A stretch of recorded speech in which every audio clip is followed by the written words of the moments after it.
اعوذ باللہ من الشیطان الرجیم بسم اللہ الرحمن الرحیم۔ سورۃ البلد مکی صورت ہے اور اس میں 20 آیات ہیں۔ اللہ تعالیٰ اس صورت میں شہر مکہ کی قسم کھا کر اس کی عظمت حرمت واضح کر رہے ہیں۔ نبی کریم صلی اللہ علیہ وآلہ وسلم کے لیے کچھ بشارتیں بھی ہیں اور نبی کریم صلی اللہ علیہ وآلہ وسلم کے لیے کچھ احکامات بھی ہیں جو ان کی امت کو پہنچائے گئے ہیں۔ اللہ تعالیٰ فرماتے ہیں لا اقسم بہذا البلد، نہیں میں قسم کھاتا ہوں بہذا البلد، اس شہر کی۔ کون سا شہر؟ مکہ شہر۔ میں قسم کھاتا ہوں اس شہر مکہ کی، بلد امین، جہاں لوگ امن اور چین سے زندگی گزارتے ہیں۔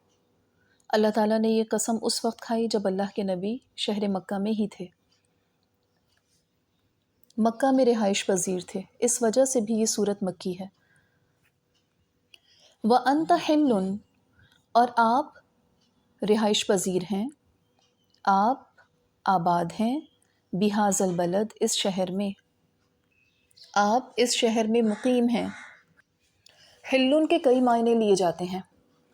ایک تو اس کا یہ بھی معنی ہے کہ آپ فاتحانہ حیثیت سے یہاں پر داخل ہوں گے، یعنی اشارہ ہے فتح مکہ کی طرف، اور آپ صلی اللہ علیہ وآلہ وسلم کے لیے مکہ میں ایک لمحے کے لیے، ایک گھڑی کے لیے اجازت دی جائے گی کہ آپ یہاں پہ دشمن سے مقابلہ کریں، یعنی آپ کے لیے اس شہر کی حرمت کو حلال کیا جائے گا ایک گھڑی کے لیے، اور وہ صرف آپ کے لیے ہی حلال ہوگی، اس کے بعد وہ کسی شخص کے لیے بھی حلال نہ ہوگی۔ اور تیسرا معنی یہ ہے کہ کفار نے آپ کا اور مسلمانوں کا خون، آپ پر ظلم و ستم یہاں پر حلال سمجھ لیا۔ کس طرح انہوں نے مسلمانوں کو اذیتیں دی اور آپ کو بھی اذیتیں دیں اور آپ کے لیے انتہائی قدم اٹھانے پر تیار ہو گئے، تو انہوں نے آپ کے لیے اس شہر کو حلال سمجھ لیا، حالانکہ ہم نے اس کو امن والا شہر بنایا ہے اور اس کی حرمت پامال کرنے کی اجازت کسی کو نہیں دی۔ تو کافروں نے کیسے سمجھ لیا کہ وہ آپ صلی اللہ علیہ وآلہ وسلم کو یا مسلمانوں کو یہاں پر نقصان پہنچا سکتے ہیں؟ کیسے انہوں نے اس بات کو حلال کر لیا؟ تو ایک معنی یہاں پر یہ ہے۔ لیکن آپ صلی اللہ علیہ وآلہ وسلم کے لیے فتح مکہ کے موقع پر آپ کو اجازت تھی کہ آپ دشمنوں سے بدلہ لیں، لیکن وہاں پر اللہ کے نبی نے درگزر کرنے کو ترجیح دی۔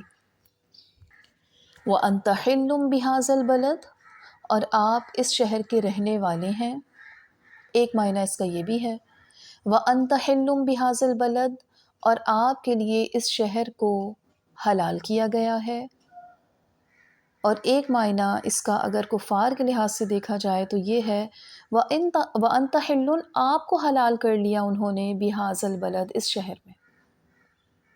لیکن درست معنی یہی ہے کہ آپ اس شہر کے رہنے والے ہیں۔ وَوَالِدٍ وَمَا وَلَدَ، وَوَالِدٍ، اور قسم ہے والد کی یا جننے والے کی، وَمَا وَلَد، اور اس کی جو اس نے جنا، یعنی باپ اور اس کی اولاد کی بھی اللہ تعالیٰ نے قسم اٹھائی۔ تو مجاہد رحمہ اللہ فرماتے ہیں کہ والد سے مراد یہاں پر سیدنا آدم علیہ الصلاۃ والسلام، اور ولد سے مراد ان کی اولادیں ہیں۔ اور ایک قول یہ بھی ہے کہ ہر باپ کی طرف اشارہ ہے اور ہر اولاد کی طرف اشارہ ہے۔ پھر اللہ تعالیٰ کا ارشاد ہے لَقَدْ خَلَقْنَا الْإِنسَانَ فِي كَبَدٍ، بلا شبہ ہم نے انسان کو بڑی مشقت میں پیدا کیا۔ اب اگر ہم اس کا لفظی ترجمہ دیکھیں، لَقَدْ خَلَقْنَا، حقیقت میں ہم نے پیدا کیا، الانسان، انسان کو، فی کبدن، بڑی مشقت میں، یعنی انسان آغاز سے ہی مشقت اٹھاتا آیا ہے۔ بچہ ہے وہ پیدائش کے وقت تکلیف اٹھاتا ہے، اس کی ماں تکلیف اٹھاتی ہے، یعنی یہ پروسیس آسان نہیں ہے، دنیا میں آنا اور دنیا میں لانا، تو ماں اور بچہ دونوں ہی مشقت میں ہیں۔ اور ایک مشقت وہ پیدائش سے بھی قبل کی ہے، جو انسان تکلیف اٹھاتا ہے کہ وہ پہلے نطفہ، پھر جمع ہوا خون، پھر گوشت کا لوتھڑا، اور پھر مختلف مراحل وہ طے کرتا ہوا پیدائش کے مرحلے تک پہنچتا ہے۔ تو اس دوران بھی وجود انسانی مشقت میں ہے کہ ایک مرحلے سے دوسرا مرحلہ، اور ماں وہ بھی مشقت میں ہے کہ وہ وقتاً فوقتاً تکالیف اٹھا رہی ہے اور اس وقت کو گزار رہی ہے۔ سورہ احقاف میں اللہ تعالیٰ فرماتا ہے حملتہ امہ کرہا ووضعتہ کرہا، اس کی ماں نے ناگواری کی حالت میں اس کو پیٹ میں رکھا اور ناگواری کی حالت میں ہی اس کو جنم دیا۔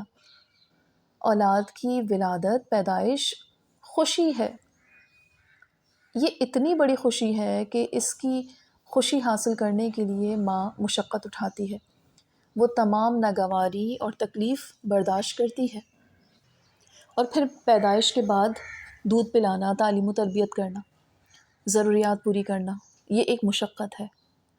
لیکن اولاد کی خوشی اتنی بڑی ہے کہ انسان یہ ساری مشقتیں اٹھانا چاہتا ہے۔ اور اگر دیکھا جائے تو دنیا کا بھی یہی حال ہے کہ انسان دنیا کی تمام آسائشوں اور خوشیوں کی خاطر مشقت اٹھاتا ہے، محنت کرتا ہے، اپنا آرام و سکون بھول جاتا ہے، اور وہ خوشی، وہ سکون، وہ مادی ضروریات، وہ مادی خواہشات پوری کرنے میں وہ مشقت برداشت کرنے کے لیے تیار ہوتا ہے۔ کبد عربی میں کہتے ہیں جگر کو، اور یہ ایک مشہور اعضاء انسانی ہے، اور اس لفظ میں سختی اور قوت کے معنی پائے جاتے ہیں۔ تو جگر کا کام بھی مسلسل مشقت، سختی، اور یہ قوی عضو ہے، اس وجہ سے بھی اللہ تعالیٰ نے یہ لفظ استعمال کیا۔ حقیقت میں ہم نے انسان کو مشقت میں پیدا کیا، تو یہاں پہ اللہ تعالیٰ انسانی فطرت کی طرف بھی اشارہ کر رہے ہیں کہ انسانی فطرت کا اظہار ہو رہا ہے کہ انسان کے دل میں خواہش ہوتی ہے اور وہ اسے پورا کرنے کے لیے سارے رنج و الم سہتا ہے۔ اب یہاں پر سوال یہ ہے کہ ہم نے دنیا کی زندگی کو پرمشقت بنایا ہے، کیا ہم آخرت کی زندگی کو بھی پرمشقت بنانا چاہتے ہیں؟ تو اگر ہم دنیا میں دنیا طلبی کے لیے لگے ہوئے ہیں تو پھر تو ذہن میں یہ رکھیے کہ ہماری دنیا بھی پرمشقت ہے اور آخرت بھی پرمشقت ہے، کہ اللہ تعالیٰ پوچھیں گے مال کہاں سے کمایا اور کہاں خرچ کیا، کہاں لگایا۔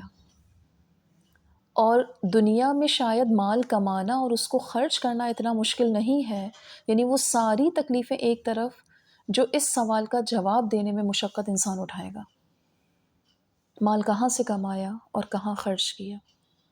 تو اگر کوئی شخص آخرت کی مشقت سے بچنا چاہتا ہے تو وہ اپنی دنیاوی دوڑ کی مشقت کو کم کرے، آخرت کو کمانے کی مشقت کے لیے اپنے آپ کو تیار کرے، آخرت کی کمانے کے لیے دنیا میں مشقت کرے، آخرت کی مشقت کو دور کرنے کے لیے دنیا میں محنت کرے، اور وہ ہے عمل صالح، اللہ کی رضا۔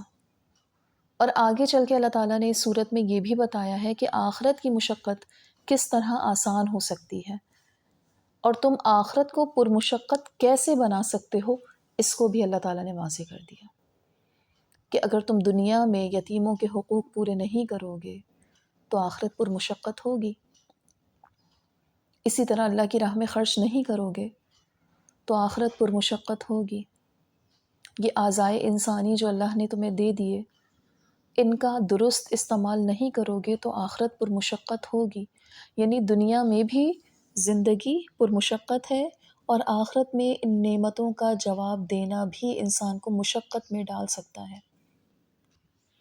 پھر فرمایا اَيَحْسَبُ أَن لَّن يَقْدِرَ عَلَيْهِ أَحَدٌ، اَيَحْسَبُ، کیا وہ خیال کرتا ہے، کیا وہ گمان کرتا ہے، کیا وہ سمجھتا ہے، ان لن، کہ نہیں، یقدر علیہ احد، اس پر کوئی بھی قادر، کیا یہ وہ سمجھتا ہے کہ اس پر کوئی بھی طاقت نہیں رکھتا، اس سے بڑا کوئی نہیں، اس پر کسی کو قدرت حاصل نہیں؟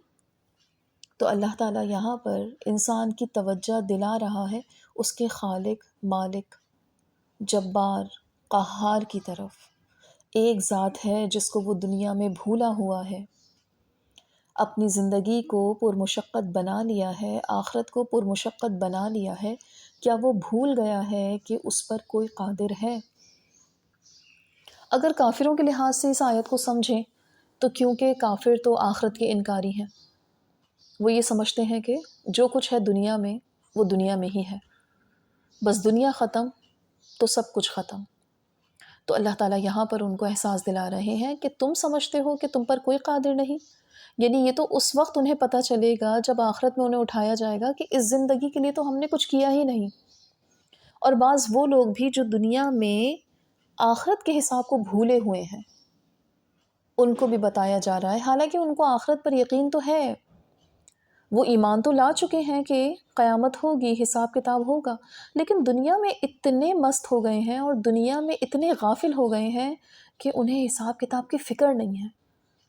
تو پھر اللہ تعالیٰ فرما رہے ہیں اَيَحْسَبُ أَن لَّن يَقْدِرَ عَلَيْهِ أَحَدٌ، کیا وہ سمجھ بیٹھا ہے کہ اس پر کوئی قادر نہیں، کوئی اس کو پکڑنے پر قدرت نہیں رکھتا؟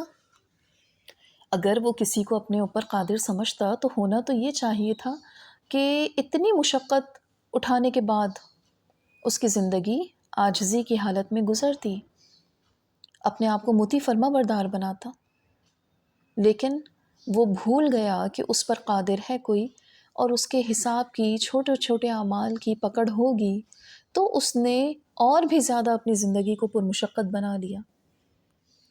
یقول اہلکت مالا لبدا، یقول وہ کہتا ہے، اہلکت میں نے برباد کر دیا، مالن مال، لبدا ڈھیروں، یعنی وہ یہ بات فخریہ کہتا ہے کہ میں نے تو دنیا میں ڈھیروں مال برباد کیا۔ جس مالک نے، جس خالق نے اس کو مال دیا تھا اس کو بالکل بھول گیا اور ڈھیروں مال کی نسبت اپنی طرف کی کہ میں نے تو ڈھیروں مال دنیا میں برباد کیا۔ تو پہلی بات تو یہ کہ مال دینے والے کو وہ بھولا، تو اسے یاد رکھنا چاہیے کہ وہ کون ہوتا ہے ڈھیروں مال خرچ کرنے والا۔ یہ تو اللہ کی بڑائی کہ اللہ نے اسے مال دیا، اور پھر یہ بندے کی ناشکری کہ اس نے اللہ کے دیے ہوئے مال کو فضول خرچی میں اڑایا، وہ مال دینے والے کے بارے میں بھول گیا کہ مال دینے والا مجھ سے حساب بھی لے گا کہ کہاں سے کمایا اور کہاں لگایا۔ اور آیت میں لفظ استعمال ہوا ہے اہلکتو، میں نے برباد کر دیا، یعنی جو خواہش انسانی اور معاصی پہ مال خرچ ہوتا ہے وہ واقعی برباد ہے، بجائے اس کے جو نیکی پہ اور اللہ کی راہ میں خرچ ہو وہ مال تو آباد ہوتا ہے، اللہ تعالیٰ اس کی پرورش کرتا ہے۔ حدیث میں آتا ہے کہ میں ابن آدم کے مال کی پرورش کرتا ہوں، جو وہ اللہ کی راہ میں ایک کھجور بھی خرچ کرتا ہے اور میں اسے دگنا تگنا بڑھا کر دوں گا۔ تو وہ مال جو نافرمانی کے کاموں میں لگایا جائے، معصیت میں لگایا جائے، اس مال کو بربادی سے تشبیہ دی ہے۔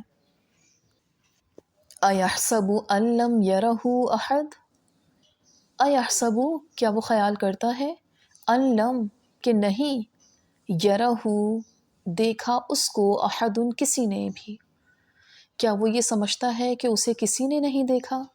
حالانکہ ایک ذات ایسی جو باریک سے باریک اعمال کو، بات کو دیکھنے والی ہے، ایک ذات ایسی جو آہستہ باتوں کو بھی، سرگوشیوں کو بھی سننے والی ہے۔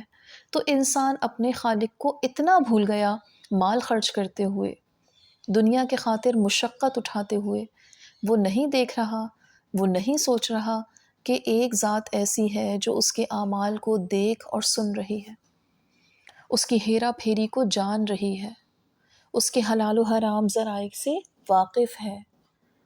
ایک ذات ایسی ہے جو اس کی کوتاہیوں کو، خرابیوں کو، لوگوں کے ساتھ معاملے کی خرابی برتنے کو دیکھ رہی ہے۔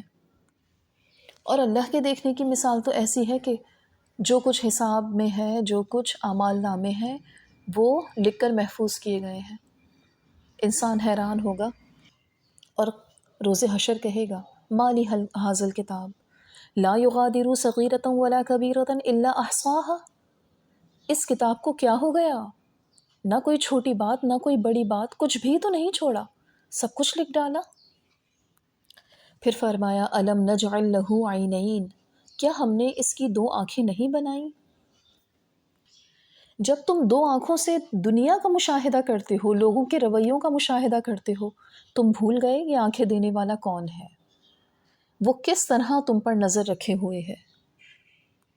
و لسانا و شفتین، اور ایک زبان اور دو ہونٹ نہیں دیے جس سے تم اپنے الفاظوں کا اظہار کرتے ہو، جس سے تمہارے حسن میں اضافہ کیا گیا۔ وہدیناہ النجدین، اور ہم نے اس کو دو راستے نہیں بتا دیے، خیر اور شر کی تمیز، خیر کا فائدہ اور شر کا نقصان تک بتا دیا۔ ہم نے ایک نطفے میں خیر و شر کی تمیز ڈال دی تاکہ انسان نقصان سے بچے اور اپنے فائدے کو تلاش کرے۔ اب جب ہم نے ہدایت اور گمراہی کے راستوں کو واضح کر کے احسان کیا ہے تو اس کا تقاضا تو یہ ہے کہ انسان اللہ کو خالق مان کر اس کی نعمتوں پر شکر گزار ہو جائے اور اس کی نافرمانیوں سے بچے۔ وآخر دعوانا ان الحمد للہ رب العالمین۔ السلام علیکم ورحمۃ اللہ وبرکاتہ۔